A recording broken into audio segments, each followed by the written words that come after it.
You're listening to Footy Prime, the podcast, with Craig Forrest, James Sharman, and the mighty Danny Dicchio. Today, we welcome Thomas Rongen and Brendan Dunlop. For Dan Wonger and myself, Jeff Cole, let's have it. Hello, welcome to Footy Prime, and to hell with those names you mentioned. More importantly, it's nice to get out. This is our first live show on location for a while, live from Trinity Bellwoods Park. It's quite the party out there today, let me tell you, and we're having a great time. We're oiled up. We are in the micro-keenies, Danny especially, and we're enjoying the summer. Welcome, everyone. Deech, Craig, Wonger. We'll get to those other two names you mentioned shortly, but what a weekend it's been so far. Football's back somewhat. The sun is out. Are you feeling positive once again, fellas? Feeling pretty good, for sure. It makes a big difference, the weather, but the social distancing is getting a little relaxed around the Toronto area, that's for sure. Sadly. Deech, how many people right now are within 2 meters of you? Because I'm in my bedroom, which is the quietest place in the house, it's pretty good. But if I walk outside my door, there's at least 16 people within 2 meters of me. It's like a honeybee's nest in your place, right? You walk out and it's just being swarmed by thousands of people. By the way, Craig, are you growing a beard? Is this what I'm seeing here? Me? Yeah. Well, looks like it. I don't really know what I'm doing, to be honest with you. Just there's laziness, giving up? No, I'm not giving up. I'm just trying to find something I like, and I haven't found it yet. Are you talking about your beard and facial hair, or? Well, all the above, brother. Isn't that an old Simple Minds song or a U2 song? I still haven't found what I'm looking for. Yeah, pretty much. Or I can't win for losing. Oh, that's all right, Craig. You'll be okay. You know who's winning right now? Who is winning is Alphonso Davies. Watching Germany once again this weekend. And I gotta go. There's a bylaw. Oh, there's a bylaw officer coming to give me a ticket in the park here, so I gotta go. Yes, officer, I'll be right there. No, not the baton. It's because of that big blue dildo you talk into. He's thinking that's like a Smurf or something beside you. It's actually your microphone. But good luck to you there, pal. But yeah, it's winning right now. It's Fonzie, right? So watching the game this weekend, and we still that goal that Alfonso scores, and Twitter blows up. But all right, if ever there's a goal that looks like a training ground goal, it's got to be that one, right? I mean, give a guy credit, absolute credit. Well done, Fonzie. You scored a goal, but my God, I don't know what the defense was thinking. It wasn't a thing of beauty, was it? Well, the defender played a with him. What's that? Thomas is redecorating his. I was going to say, what you hear there is Thomas Rongan. I don't know what he's doing right now, but he's making a hell of a lot of noise. What is he doing?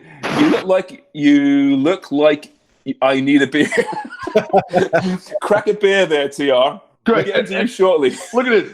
And it has an opener in it as well, a beer opener in the inside. All right, so TR has got a T-shirt with a beer opener sewn into it. Wow, he had it on about 30 seconds ago. I don't know. Yeah, changed. I went through the, doing the same thing over and over again, which is the definition of insanity. That's my boy right here. Albert Einstein. So listen, let's. I guess we've brought in TR earlier than we thought, but I've worked with TR, and so have you guys for a number of years ago now already, but a lot. And much like Brian Budd, you have a plan, and it gets thrown out the window straight away. So welcome, TR. If you don't know who TR is, I don't know where you've been, but Thomas Rongen of BN Sports, CBS Sports, former MLS head coach, former MLS champion, Coach of the Year, the star of the brilliant documentary Next Goal Wins, soon to be, by the way, an actual motion picture. We'll get to that shortly as well. He was the man that Johan Cruyff based his game around. That's the truth. We'll get to that. And more importantly, as mentioned, a former colleague of ours. TR, welcome to Footy Prime, mate. How you doing?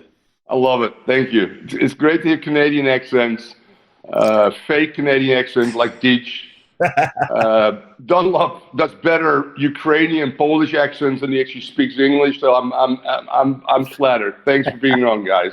Thomas, what accent is yours now? I don't know. I don't know either. I just did an interview in Dutch, and the guy goes, "Are you fucking kidding me? You can't speak Dutch anymore." I went, so no, yeah, it's been interesting. We're also welcoming, as you heard there, Brendan Dunlop back to the show. Hey, Dunlop, what's up, pal? What's up, boys? How are you? It's great to see you. And God, Rongan, sorry, mate. Sorry to interrupt you, but on this beard theme, man, you are rocking something pretty special right now. It's pretty intense, yeah. For my whole life, I've had to explain that I'm half Portuguese, but I feel like now I don't have to anymore. People are like, "Oh yeah, totally, I get it." Is it the left or the right half?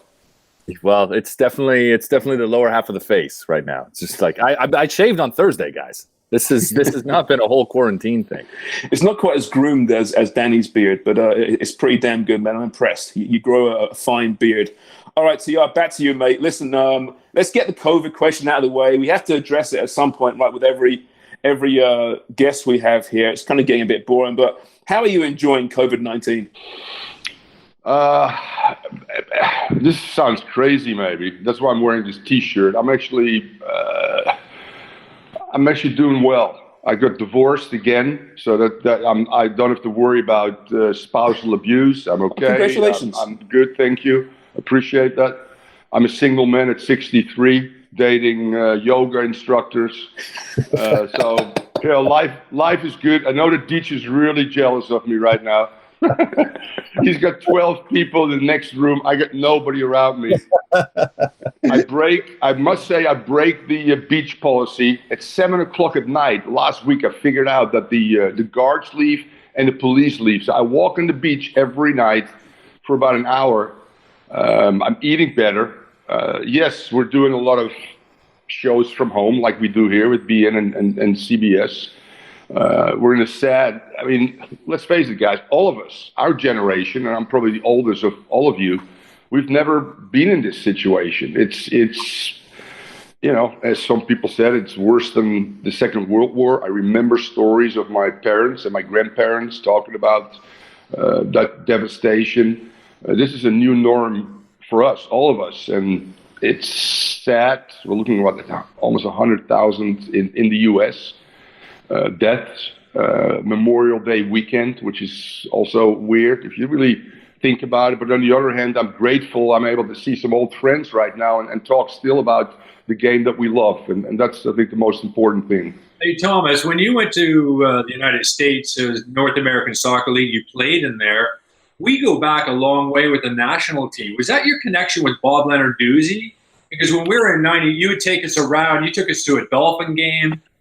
You always looked after us, and that was when in the early 90s, I want to say. Correct. Actually, I played against Bob many times, but my better friends were actually Carmen Marcantonio, and God, he's in the wine business in Toronto. Bobby Iarusci. Yeah, Bobby Iarusci. And those were teammates of mine in 1980 when I played with Cruyff again, the second year in the NESL for the Washington Diplomats.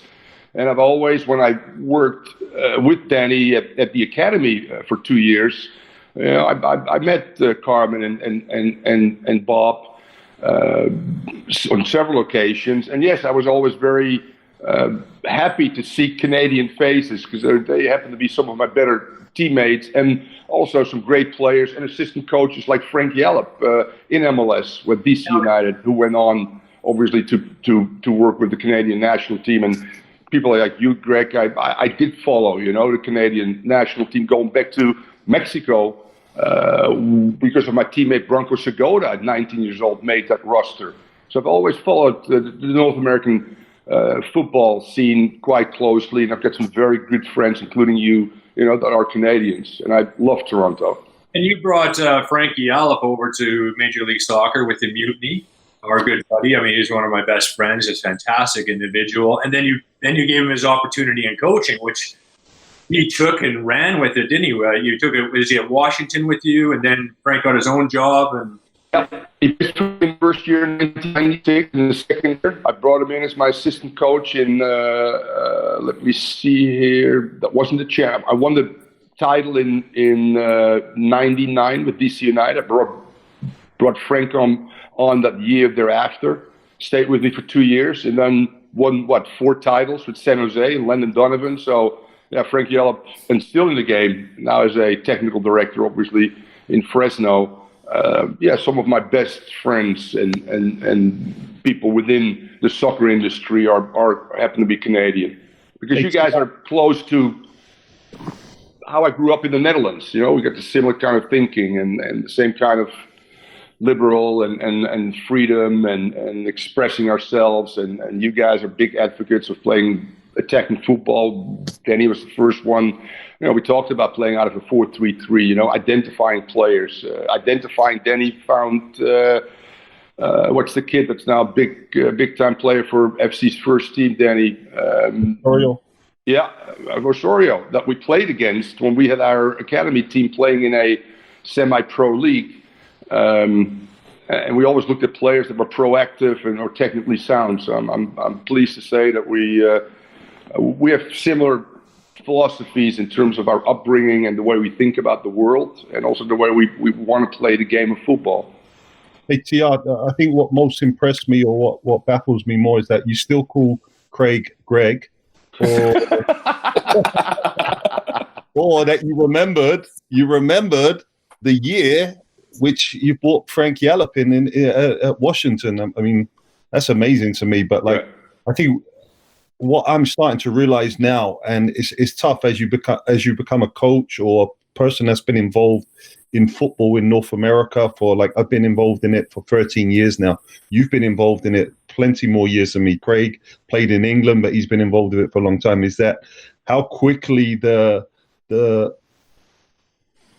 changes of people recognizing you from media or recognizing you from actually being in the game? And you must have been through a big transition in that. I mean, me and Craig get asked now more about, hey, you guys are the guys off of TV. And like, no, we fucking used to play football as well. And they're like, really? Like, yeah, we used to play football, but you must have been through that transition aspect, Thomas. And now just looking at it and seeing where the MLS is now compared to when it first started, it must give you like a real good feeling, and seeing how the league has blossomed and turned into this juggernaut now, which hopefully will push on. We're going through a little bit of a diverse reaction now, and possibly going down to Disney to play a mini tournament. But what's your feelings on everything with the MLS at the moment?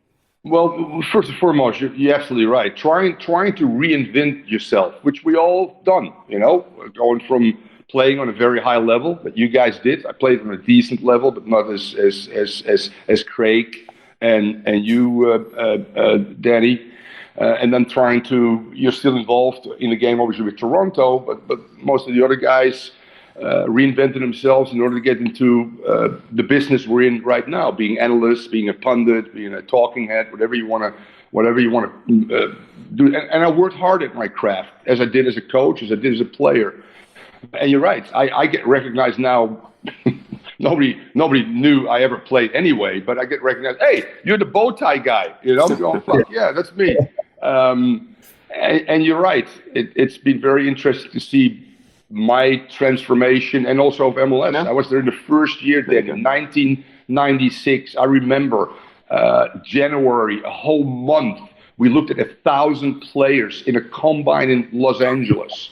All of our heads were spinning because nobody had a player on their team. We picked 20 players in the draft. I threw a fucking dart at number 20 because I didn't know who it was. And it ended up being Greg Lalas. I picked Greg Lalas as number 20 by just throwing a dart at the board and going, whoever falls there, that's fine. I also remember Frank Stapleton after 2 hours saying, what the hell? And the guys that were in the U.S. and the guys like myself and Ziggy Schmidt and Bruce Arena that knew American soccer well, that had followed the college game, some of the professional, semi-professional indoor and outdoor games, were the teams that were able to build a better base. And if you look at the foreign coaches in the first year, including Stapleton, they were gone out in Colorado because they just did not understand how to build a team from scratch, not knowing the talent base and making decisions on just a week, literally looking at 1,000 players. Rinus Migos ran that whole thing with Sunil Gulati. And it literally were 8 games a day. And they just kept churning out players. And then we had to pick those. And fast forward to where we are now. The academy, for instance, in Toronto, the facilities are being built. More and more money is spent now. MLS, obviously, now should be the number one, like in the rest of the world. Federations, they administer. The U.S. Federation was very much involved in player development. And the professional teams finally, and MLS, USL, are taking now that beacon of youth development the way it is in the rest of the world. So we've come along a long way without a doubt. I remember in '98 I was the head coach. Now we're talking about 3 years into the league. I phoned Sunil Gulati and I said, Sunil, I want to make a trade. And he said to me, Thomas, within a week the league will fold. There's 12 teams at that time. 4 owners didn't ante up. They had to pay quarterly because it was a losing venture initially, and so many owners did not. So it was that close to folding. We all know the story of Anschutz owning 6 teams out of 12. They retracted to 10. And look at this now. We're almost at 30 teams, healthy, and it's a billionaires club with cross sports involvement. A lot of NFL owners, some NBA owners. Stan Kroenke, that owns Arsenal and owns the Colorado Rapids and also the LA Rams. It's very interesting to see. You look locally here now at Inter Miami, David Beckham, and great investments of 2 billionaire brothers, the Maas brothers. I'm very bullish on this league, and I think that youth development has shown to be on the right track, be it with you, Danny, at Toronto FC, be it Dallas. That was one of the first ones that gave young players a chance. It is a league now, a league where you can jump to Europe as an American player, a Canadian player. Look at Alphonso Davies. I think Alphonso Davies, Weston McKennie, Gio Reyna, the guys we've seen in the Bundesliga this weekend, Josh Sargent starting at 19 for Werder Bremen. MLS is just a great springboard for U.S. and Canadian talent, but also 25-year-old Central and South American players that have used now, Altimirón being a great example, as a springboard to go from MLS to the rest of the world. So from a buying league, we've become a buying and somewhat of a selling league as well, which is healthy and important for the owners. Now, how about the quality of the game over the last, 20, almost 30 years now, TR? You were there day one in MLS in '96. When you compare what you saw on the training field then to what you see here in 2020, how far has the game progressed from a footballing standpoint? It has progressed in a lot of aspects. The infrastructure is better. As I said again, the stadiums are better. Practice facilities, God, I was in Boston where they were building a new practice facility. In 1996 in Tampa, I had Carlos Valderrama getting taped in the back of a Jeep when we had to go to the University of Tampa to train. We didn't have a training facility. In Boston, I had to train at Babson College, and we didn't have a designated locker room because the lacrosse team was still more important than the pro team. Fast forward to where we are right now. You look at, again, the facility obviously that Toronto has, Bruce Arena forcing the Crabs to upgrade as well in those areas. They're spending money in the right way. Now, on the field, I think that the product has been diluted. Are there competitive games? Without a doubt. Are there good footballing teams? Without a doubt. But let me give you my starting 11 in 1999. Starting left fullback for the U.S. national team, Jeff Agus. Starting the center back for the U.S. national team, Carlos Llamosa. Starting center back of the U.S. national team, Eddie Pope. Marco Echeverri, Jaime Moreno, Roy Lassiter, John Harkes, Diego Sonora, who played for Boca Juniors, played right back for me. Jeff Onger and Richie Williams, not the greatest names, but great. Ben Olsen as a rookie. That was one hell of a team, by the way. And similar to 96, I put that 96 team and 90 up against any team right now. Clay Koyman, to Frankie Hayduk, to Ivan McKinley, to Martin Vasquez, to Pibe Valderrama, to Roy Lassiter, to Stevie Ralston, Rookie of the Year. I had 8 guys in the All-Star game, which is remarkable. And it's hard to compare one era to another. But I think because of the expansion, in particular, the Canadian and American talent has been stretched, and you still have to use 4, 5, 6 Americans or Canadians to make up a team of a starting 11. So the games have become more competitive. I don't know if the games right now are as good as they were maybe in the first few years, where we only had 12 teams. TR, let's rewind the clock here back to your NESL days, right? You're a kid, Dutch kid, and you're looking up and you're seeing Johan Cruyff as a teammate. I mean, just talk about what that meant to you as a footballer. I mean, you must have been starstruck at some point, I imagine. Not at some point, all the time. God, I remember vividly having a pre-game meal against Rochester in the Rose Bowl. We played our home games at the Rose Bowl. Cruyff arrived the day of the game, joined us late at the pre-game meal after traveling. He looked fucked, introduced himself quickly. Before the game, he comes up to me and goes, "I need a smoke, let's go." So I didn't even tell him I smoked. And he looked at me again, "Are you a smoker?" I go, "Yeah." He goes, "Okay, you do the following. And as soon as halftime comes, you take one of my cigarettes and a lighter, you go in the bathroom while Rinus Michels, by the way, maybe the best coach in the last century, does his halftime speech, leave it there, go out, and I go back in." Well, Sharms, I'm shitting myself. You know, I'm going, what's going on? And he comes on, plays 60 minutes, scores 2 unbelievable goals, and waves at the 40,000 crowd in the Rose Bowl. The next day, we had practice actually, regen. He comes up to me, he goes, "You know what? You're not that good of a player, but we can use you. Fucking win the ball, play it to me," that's what he told me, "and stand still." I said, "Okay." That's pretty much what I did, and I love doing it each and every day, man, to sacrifice for my hero. You're right, I had to pinch myself several times. I lived with the family in D.C. for about 6 months. Ate breakfast at the Kennedys, who lived next door. Tell the story there. Yeah, tell the story there, TR. That's a classic story with Ted Kennedy.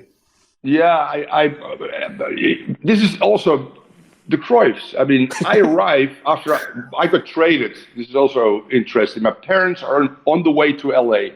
Rinus Michels brings me in, sits me down, and says the following: "Thomas, you are not a good pro. I'm going to trade you to," and it happened to be the Washington Diplomats.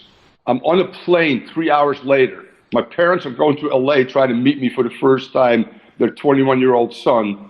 I get picked up by the Cruyff family at the airport. Jordi Cruyff is like 5 years old. They said, "Stay with us for a few days and find an apartment." 6 months later, I'm still with them. After 3 home games, because I always went home with Johan, I didn't have a car. I made $24,000. So his wife, typical Amsterdam, she goes, "Are you fucking gay?" I go, No. She goes, "Well, you never go out." I go, "Well, if Johan says go home, I go home. He's my, you know." She goes, "Johan, didn't you win a car last year? Scored the goal of the year?" And he went, "Yeah." She goes, "Where is it?" "I don't know." So we find the car, a new car, and they give it to me. So the next game, I'm going out. I'm hammered. It's 4 a.m. But they had 2 Doberman Pinschers, killer dogs, because one of the reasons they left Spain, which not too many people knew, financially he was struggling, but more so his wife and the children got taken hostage in their own home while he was on a road trip. And they bought these Doberman Pinschers and went to the United States. So I'm looking at the Doberman Pinschers with the key in my hand. I'm going, fuck. Either they're going to bark and wake them up, or they're going to eat me alive, although I knew him quite well. So I fall asleep, and I get woken up the next day around, 7 or 8 by a guy. He goes, "Are you staying with the Cruyffs? I've seen you." I said, yeah. "Okay, come have breakfast." So I'm going into this huge house. eat breakfast. Johan comes in and goes, come on, we got to go to practice. He goes, you know who you just had breakfast with? I said, no. He said, with Ted Kennedy and his family.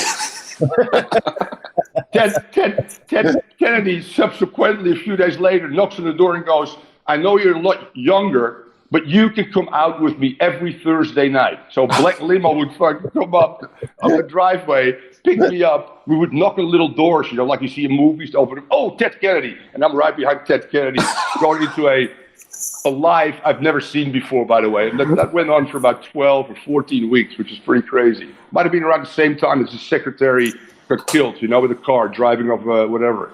Right. And then wow. I swim in the Rockefellers pool. The Rockefellers were next door as well, and I got kicked out. I mean, those NESL days, I mean, Thomas, for all the, obviously in the end it didn't work out from a footballing standpoint, you know, for various reasons, but from a young guy growing up, I mean, my God, what an experience that must have been. I mean, I'm quite jealous. Oh, well, you should be. You're right. You know, 1978, the Dutch, it was called the amateur team. We played the United States. We played the same team in San Diego, San Francisco, St. Louis, Miami, and New York. And on the way back from San Fran, going to New York, I end up sitting next to Rinus Michels. And I'm in the middle seat. He's at the window. And we don't talk because he doesn't talk. He just looks at you and you go, oh, fuck, he doesn't like me or he's going to kick my ass or whatever. So I look over and I go, wow, that's beautiful. And he looks at me and goes, that's the Rocky Mountains. You like it? I go, absolutely. Fast forward 4 months later, I get a call from Rinus Michels. Just when I finished my studies, I've got a master's in physical education. And I said to my parents when I came back, I want to travel in the United States. So I get a call from the general. He goes, Thomas, you remember? We fly over the Rocky Mountains and you like it? I just became the coach of the LA Aztecs. I need one cheap Dutch player, and I would like to bring you in for $1,000 a month. You share a car with a player and an apartment. That's all she wrote. 40 plus years later, I never returned, which is Rinus Michels, and then Johan Cruyff becomes my roommate. Wim Suurbier, who played in 2 World Cup finals, 74, 78, 4 European championships, was my roommate in the Aztecs. We used to go every night to Bestie's. George Best owned a bar in Redondo Beach. Got fucking hammered like 5 out of 7 days. But that was the mentality of those guys. You know that, Deitch. And Craig knows that as well. You play hard, you party hard, you know, and hey, that was, I guess, the secret to success. It's kind of funny how like the English mentality transitioned over to North America in those days as well, because in the 80s, and Craig will allude to this as well, and 90s, and even the 70s as well. The thing was, people used to train, and these footballers were seen as rock stars as well, back in the late 70s, early 80s, 90s. But the amount of drinking and alcohol consumed in those playing days by these players, I have no idea how they turned up every day or the next day to train, but then to play in a state which they were so unbelievably talented, but played with flair. Like you talk about George Best, Stanley Bowles, Rodney Marsh, guys that were like big party animals, but could go out and perform at the weekend. And it's funny hearing stories from TR how it wasn't just the English guys that were like that when they transitioned to North America. It was the majority of Europeans, but South Americans and even the Americans got involved as well. I'm sure they were all involved as well too. Yeah, I mean, and interesting, you know, what was Arsene Wenger a few days ago, obviously turned whatever age. He was the one that changed that culture, Danny, you're right. I was a young, naive player, basically, when I came over 21. But we were forced to go to they had obviously the tailgating. Tailgating was huge in the U.S. You would drive up to the stadium, there's thousands of people barbecuing, getting hammered before the game. The game itself in the stands was a party atmosphere. You would take your date to a soccer game, and then you would go out afterwards.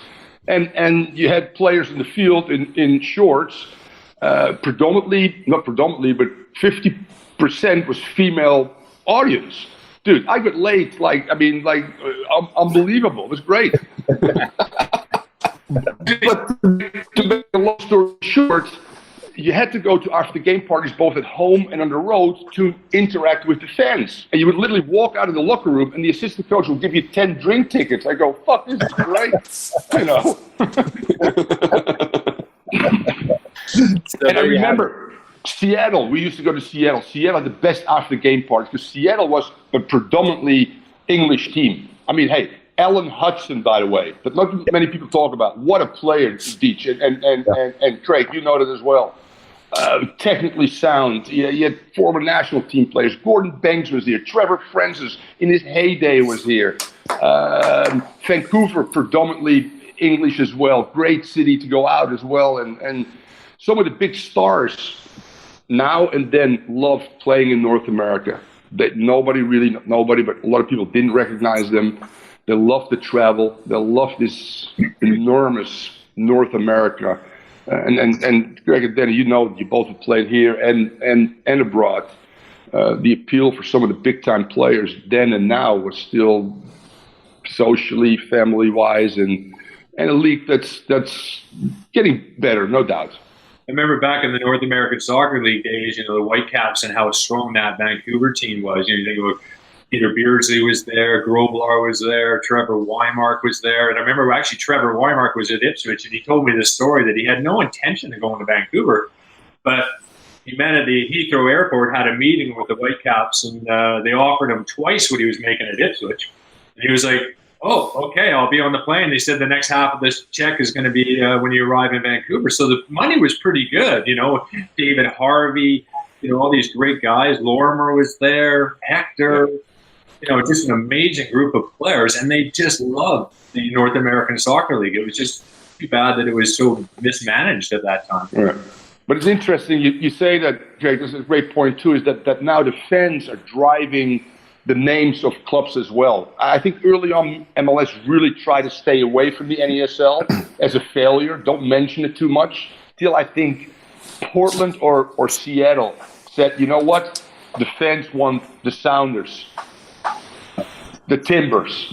And all of a sudden, you see these cities that used to have, I mean, you're right, Vancouver used to draw as many or more people, guys, in the NESL. Seattle has packed 40 or 50,000 people. People going, oh my God, look at Seattle. That happened in the late 70s, early 80s as well. So the NESL, in some ways, laid a foundation. The good, the bad, and the ugly. I think the MLS has managed it very well. Looked at, they didn't have a long-term philosophy, but also it was a little bit of a fad back then.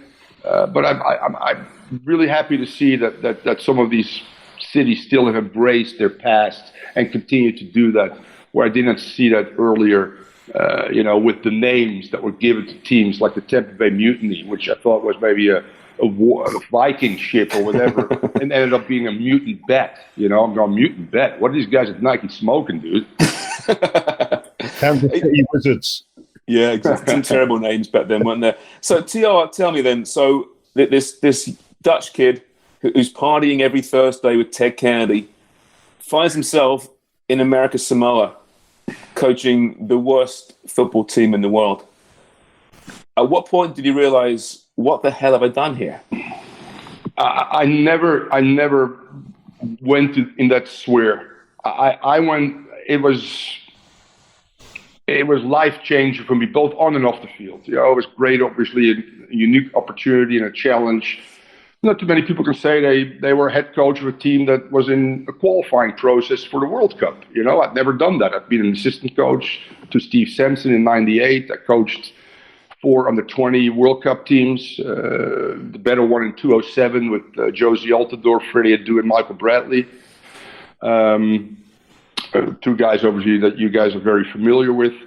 But that was, to me, just such a unique challenge. Yeah, did I know much about American Samoa? No. Did I look at a map while Sunil is talking to me? Sunil goes, Thomas, you want to do me a favor? Can you maybe help them out? I'm looking at a map and going, fuck, Polynesia. I've never been there. Yeah, let's go.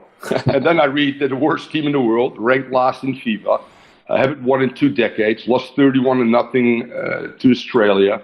But I went there with a real open mind. And what's the difference was I embraced 3 things. their religion, which wasn't easy for me because I was raised an atheist. I'm not an atheist, but I was raised an atheist. I embraced their third gender culture. They call that fafa fine, which is they're accepted.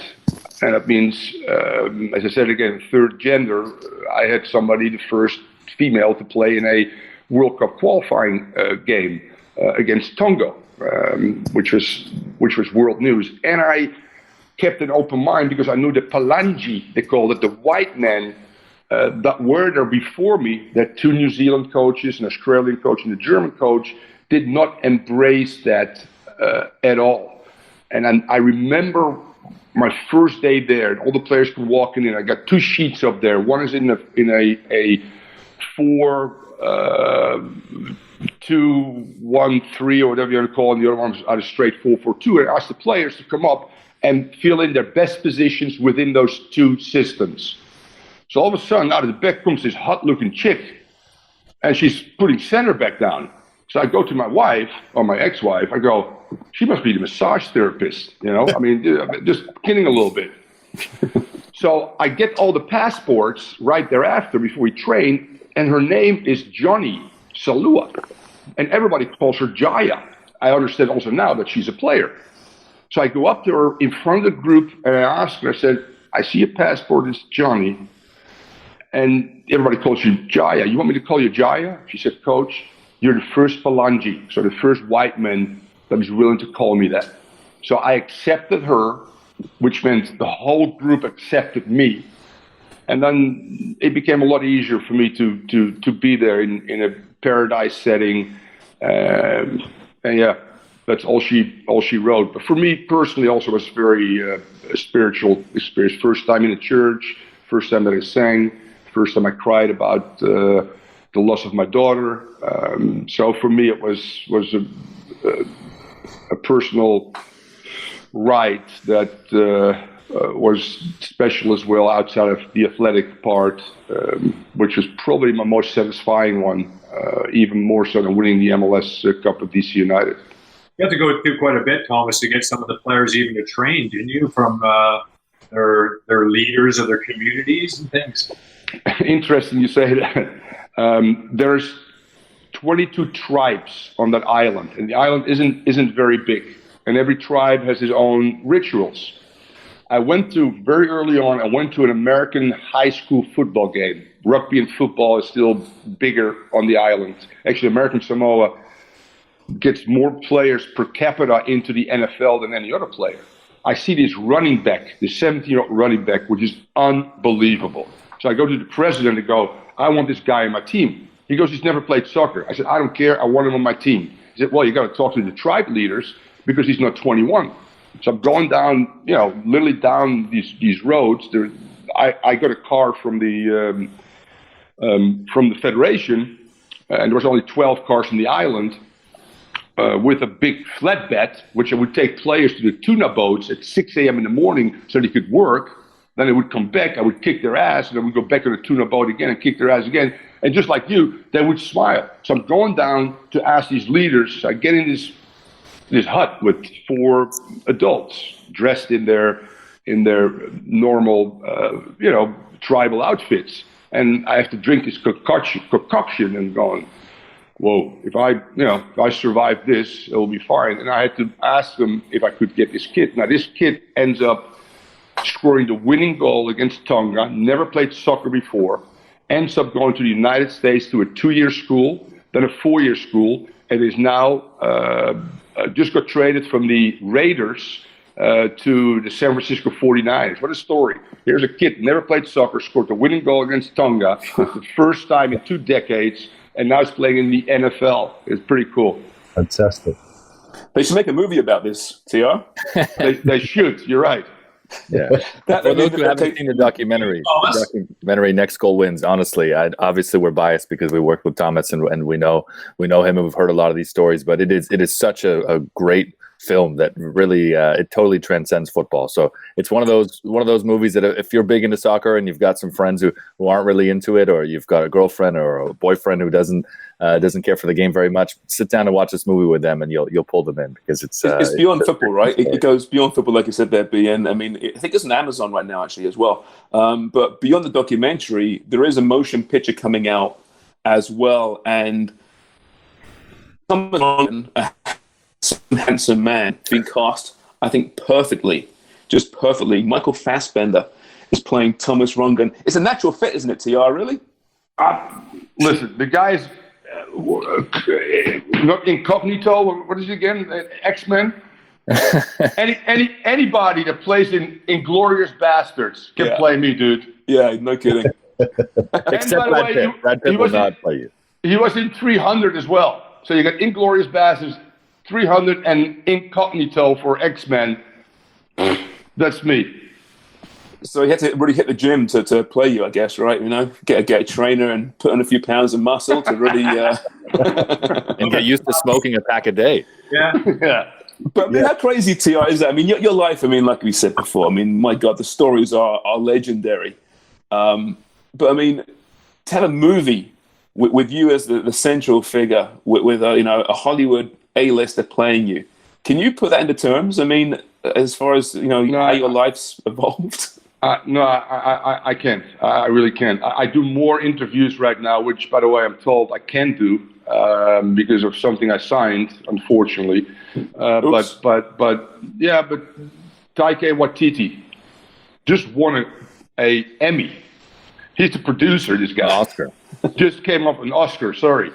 And his next movie is a soccer movie. Are you kidding me? He told Disney, he said, I just did Thor.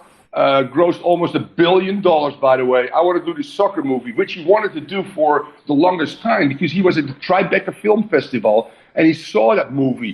They invited him because he's from New Zealand.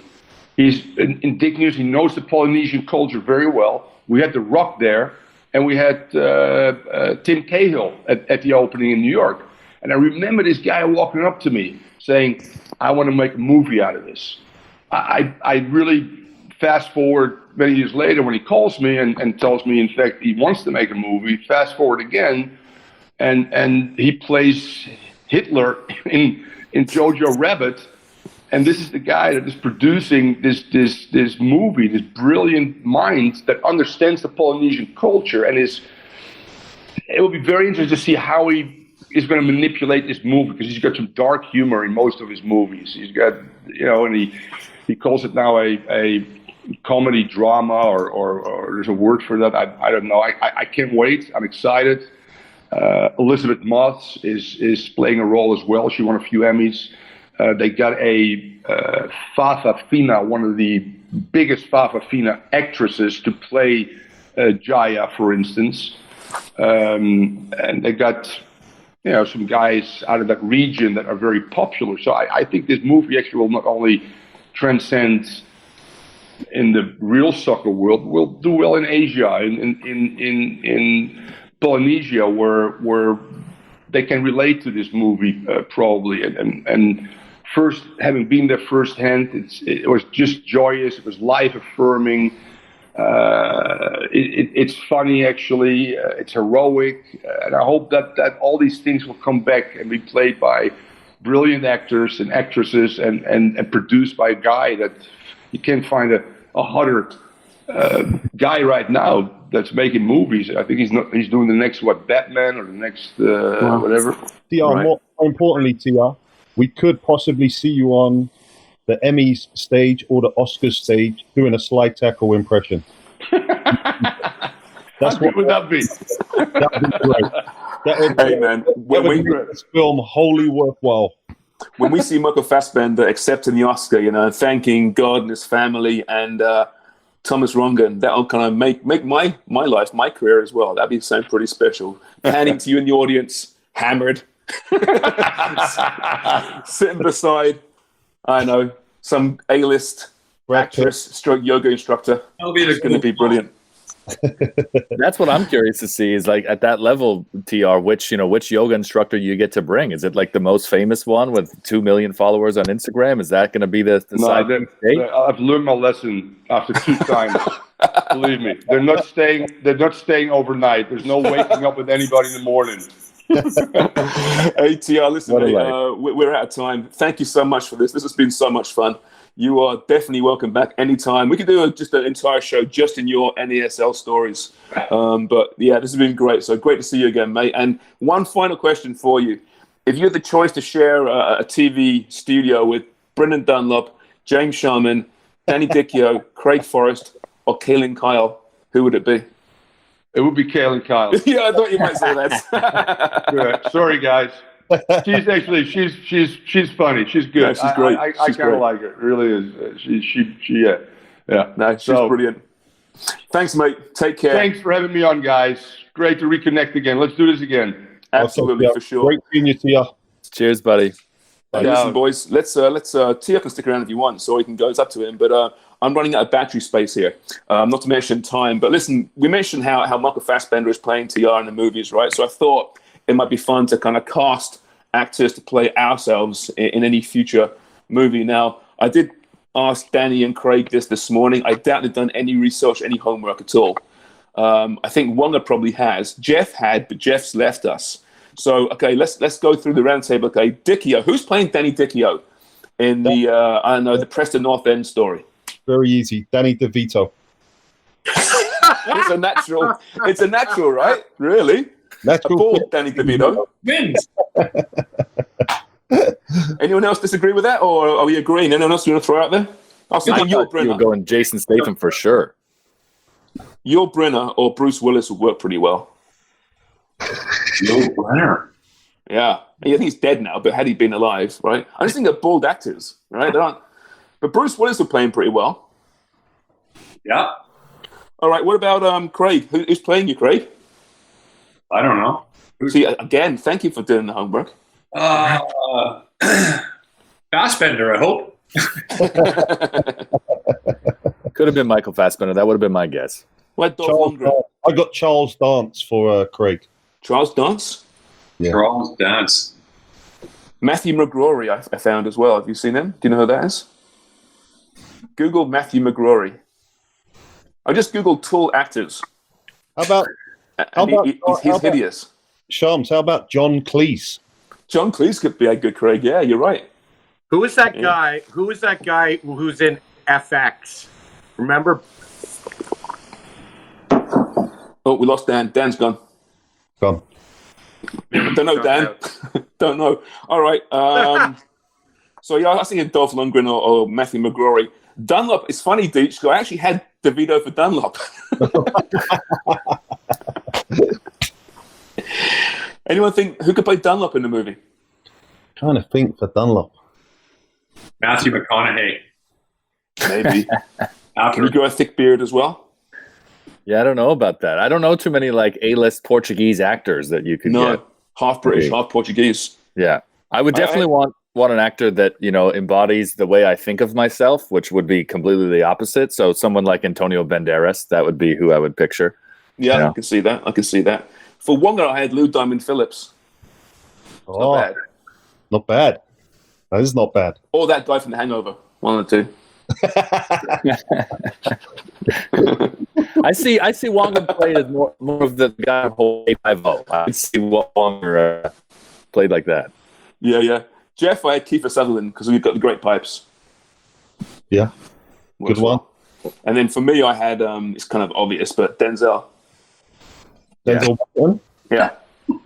Yeah, that's actually pretty close for you. It's not bad, right? Yeah.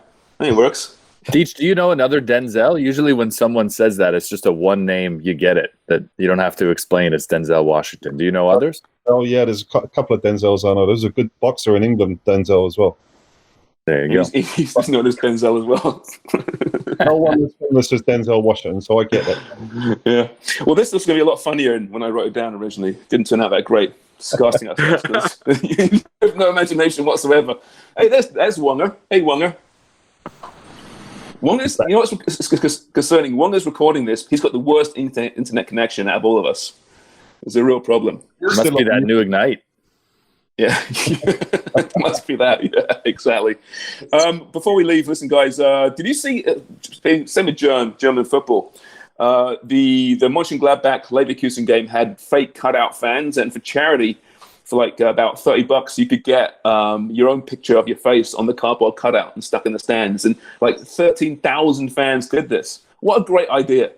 Well, remember the old Highbury Deech when they were making the new stand behind, and it was a mural.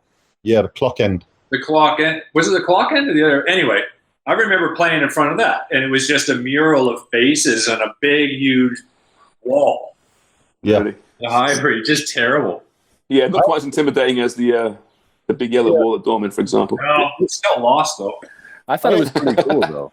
I loved it. I liked seeing it yesterday. I liked the idea of it because fans could get to obviously update a profile picture or whatever it is that they would cut out and put in their place where they sit. But if you actually looked at the kind of viewing yesterday of the game when they were actually televising the game, but behind the goal in certain sections, you could see that there was some people that had put their dad, who used to be a fan, or an ex-player that used to be like a legend at the club, and they put that profile pic in place instead because they didn't want to have their face on the screen. I thought it was a pretty cool concept, and it at least made the stadium look a little bit more busy and a little bit more. You're never going to replicate the atmosphere that fans can bring to it, but I just like them forward thinking. I think in Denmark as well, there's a new kind of policy that they've allowed where they're putting iPads close to the actual field, where you can actually be close to the field, and your screen is where your seat is going to be, and they're going to introduce some sound and some fan noise as well, which I thought was a pretty cool concept as well. And players, when they score, will go over to certain cameras to celebrate in front of the cameras for these fans. So I thought that was pretty cool as well. So at least they're forward thinking. It'd be kind of weird though, seeing all these faces of dead people around here. It'd be kind of freaky, wouldn't it? You know, oh god, ghosts in the stadium or something.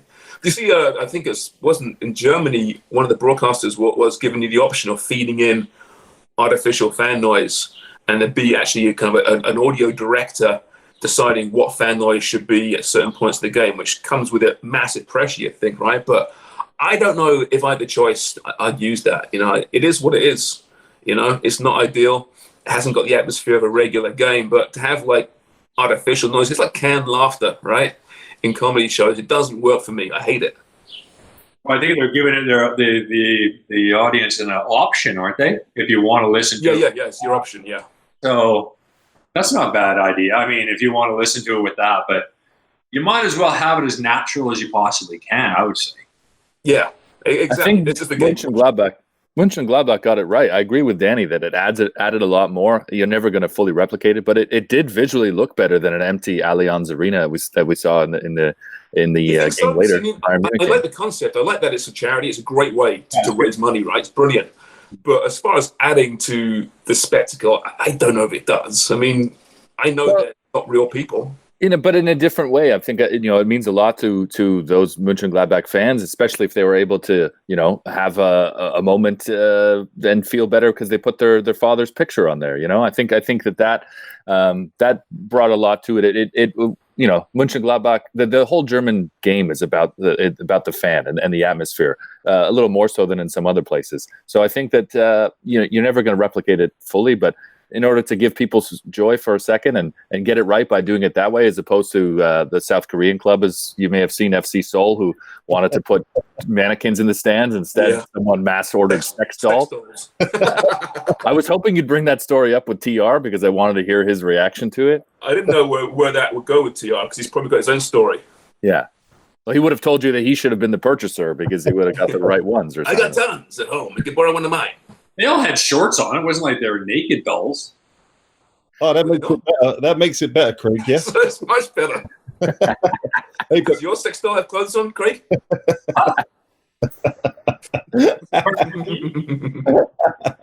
but going back to feeding kind of noise into the stadiums, and this I think this would be hilarious in Portugal where they've had such troubles with VAR. If you're in charge of feeding certain noises or cheers or whatever it is into the stadium, and now VAR has been called in and you're having to rewind that noise, or you're having to go back I think it's hilarious. So I think they should bring it in, especially. I forget who it was writing about this, but it's interesting. You guys have teammates in the past who are great on the training field, right? But can never really replicate that on the big game with the fans and the pressure for whatever reason. But you wonder, with the no fans, are we going to see these players emerge with their brilliance who have come from nowhere because they're that training ground, Charlie? It's hard to say. When you get to the top end, that's not the case. I mean, they've already experienced that, and you can see whether they can handle it or not, James. Really, I think it's not a case where somebody's going to come into the team, I wouldn't think, and shine, and then all of a sudden when the fans show up, he's going to. I don't think that's. But it could happen, but just not at the top end. I don't think. Who was the guy that always impressed you the most at training, Craig? Like, there's one guy, and I think you mentioned before, Zola doing free kicks was great when you were at Chelsea. But was he a guy, or were the other guys, Paolo Di Canio, for example? Di Canio and Zola, and those guys, amazing. Vialli, amazing. Zola, I mean, that's what when you think about set pieces, dead ball situations, over top of the wall, and guys that do it in game situations, that's amazing when you think, because when they're in training and Zola's got the ball, somebody's putting the ball down, he's got an artificial wall in front, and he's got Frode Grotus, the Norwegian international in net, and he's saying that he's going to beat him 4 to 5 times, and he'll bet him on it.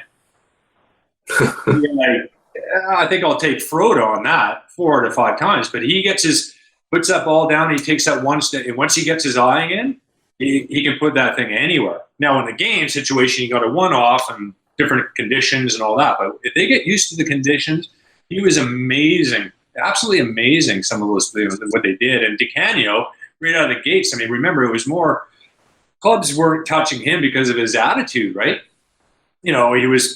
Everybody loved the ability of Paolo Di Canio, but it was all the baggage he brought with it.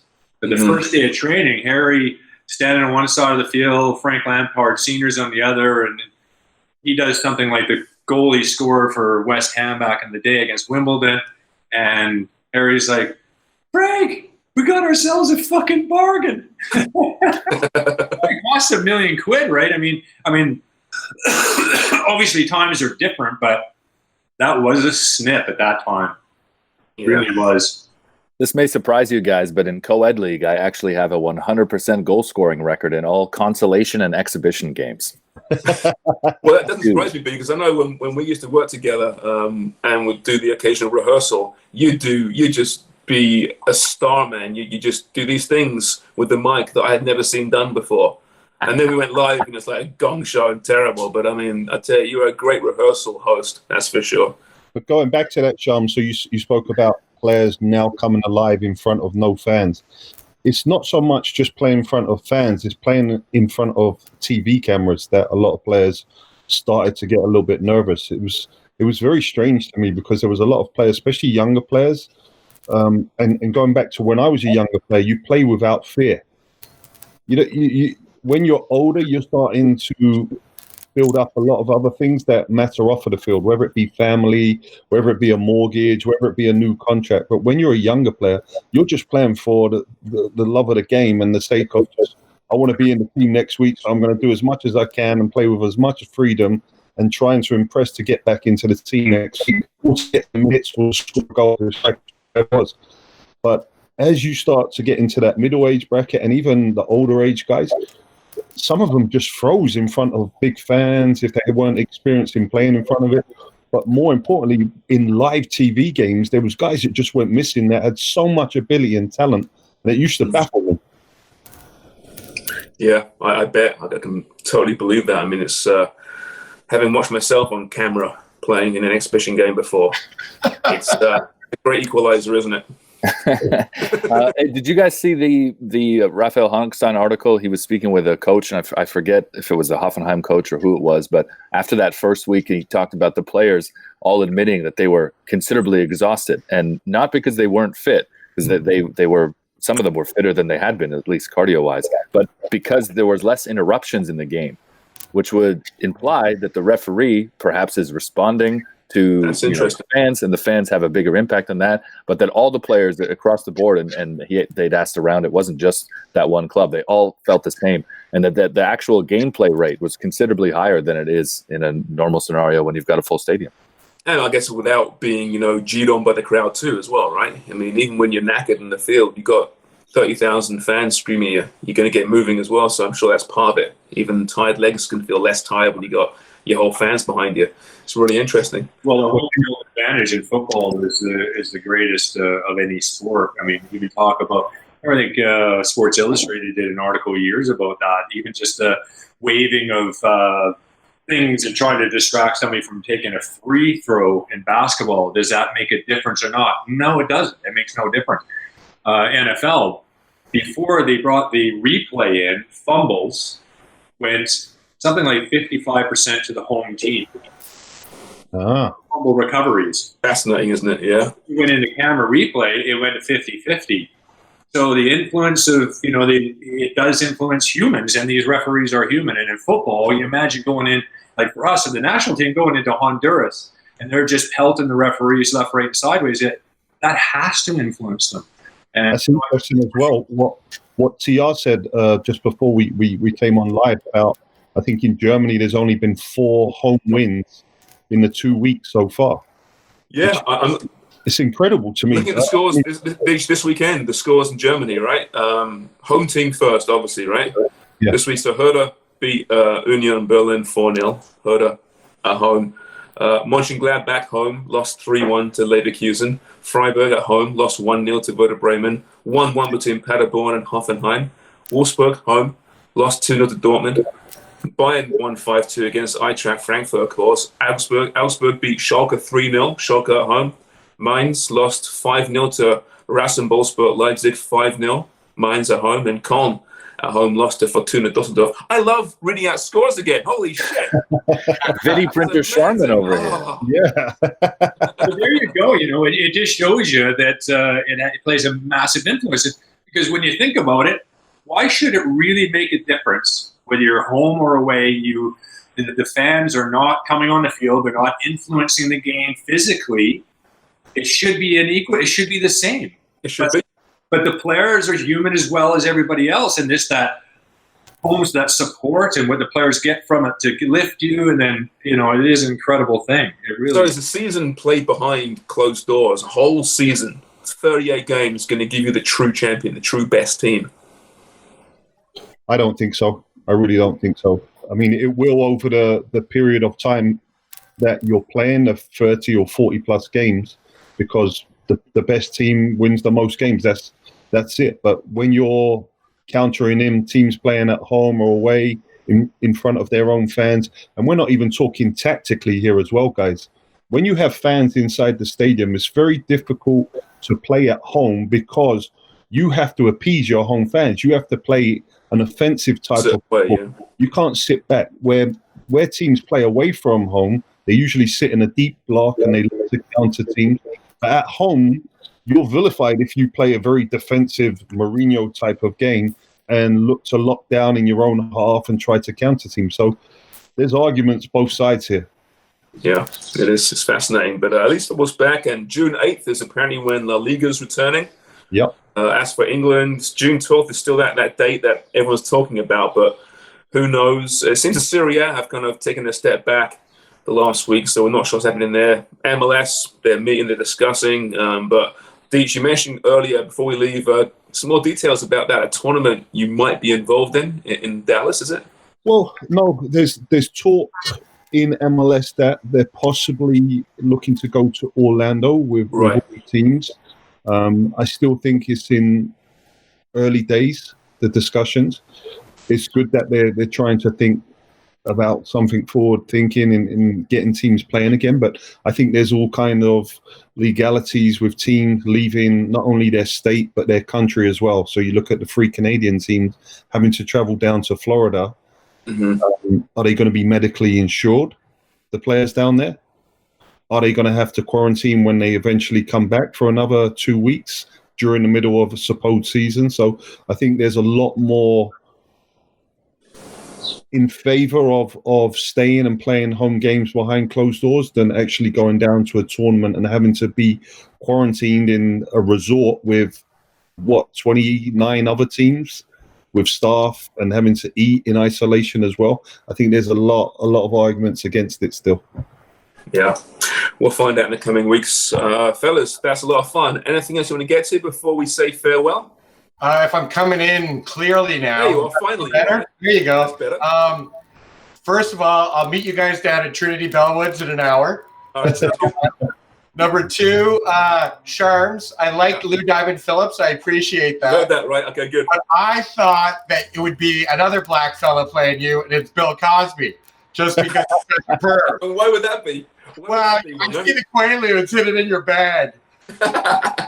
That's inappropriate. We shouldn't laugh about such things. Absolutely. Hey, you wouldn't mind sharing a room with Lisa Bonet for a while, let me tell you. I agreed to join you guys as long as Wonger paid for my greens fees when we go golfing. So as long as I didn't get that in writing before I did this, so maybe that's my bad. You know what? We're gonna have to skip the 18th and play twice just for the value, Brendan. Thanks very much, buddy. Hold on, there's everyone. I know Craig plays golf. I know Wonger plays golf. But do you two play golf? Dunny, do you play golf? Not well, but I do have a set of clubs. I've played a few charity tournaments, and I want to get out there. Shams, do you play? I played, honestly, I think my last game was that Craig? We're not talking about football, Danny. Yeah. Thanks, buddy. I know. No, I know. I played it. Back in the mid '90s, I played a fair bit. I honestly have barely played since. So, but I would like to get back out there. I would. Perfect. Let's set up. Let's have a little mini tournament where all 6 of us meet up. We'll go to one of Craig's famous golf courses and we'll set it up because that'll be a hilarious day seeing us 3, Sham, Dunny, and myself. I don't know if Jeff plays. Does Jeff play, Dan? I don't know, but I mean, it sounds like him and Charms and Dunny would be in the same space. Jeff can be the beer winch. You need a ginger delivering beer for sure. We'll be in the same space, but 6 feet apart. Okay, we're respecting social distancing and taking advantage of being able to go. How many rounds this week, Craig? 5. 5? It was amazing. You're feeling pretty good, aren't you? Taking it easy at the moment. Just a 5. Yeah. No, like it's so hard to get around. Everywhere is booked up. I bet it is. Yeah. Well, I only got fortunate that there was I'll say it was Wooden Sticks Golf Course out in Uxbridge who were great because 2 days before, Greg Seaman, who runs the course, and terrific guy, Thursday, Friday, they weren't opening until Saturday. But he said, you'd be doing me a favor if you come up Thursday, Friday, because we want to test run what we're doing about all the COVID safety and all this at the halfway house. Right. So I said, well, if I'm doing you a favor, I'm happy to help out. You're a hero. You're a hero. So I took Wonger with me twice. You're both heroes. Look at you guys putting yourself in the front line. We were the ones that, we were the guinea pigs. We could have got sick. Full guinea pigs. We might find out in 2 weeks. Well, allow me to speak for the rest of society. Thank you. Thank you both. And I mean that with my heart. You guys are brave. You're martyrs. So I do appreciate it. All right, boys, we're out of time. We've got to go. So listen, thank you so much to Thomas Rongan.